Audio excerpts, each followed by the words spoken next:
they still have left. And the more he fades, the faster they move.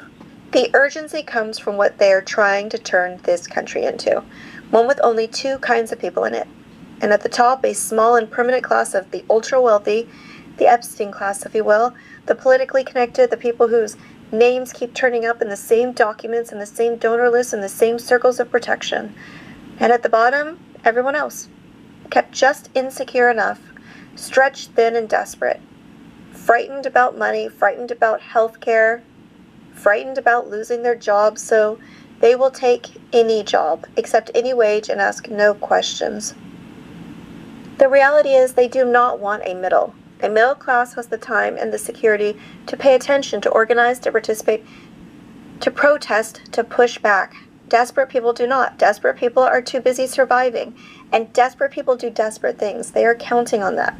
They are counting on exhaustion, fear, and on people being so overwhelmed by the daily struggle of getting by that they never stop long enough to ask why the richest people in the country keep getting richer while everyone else falls further behind.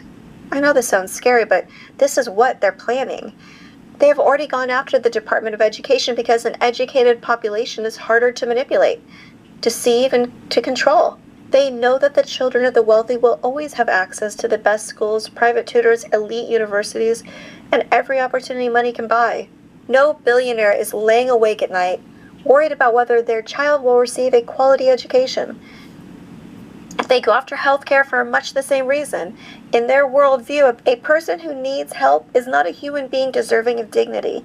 They're an expense and a burden, someone standing between them and another tax cut, government contract, or another transfer of wealth to the people who already have more than they could spend in 10 lifetimes. Never mind that working people paid into these systems their entire lives so that they earned those benefits. The ultra-wealthy will never have to choose between paying rent and seeing a doctor. They will never ration insulin. They will never delay treatment because they cannot afford the bill. That reality belongs to everyone else.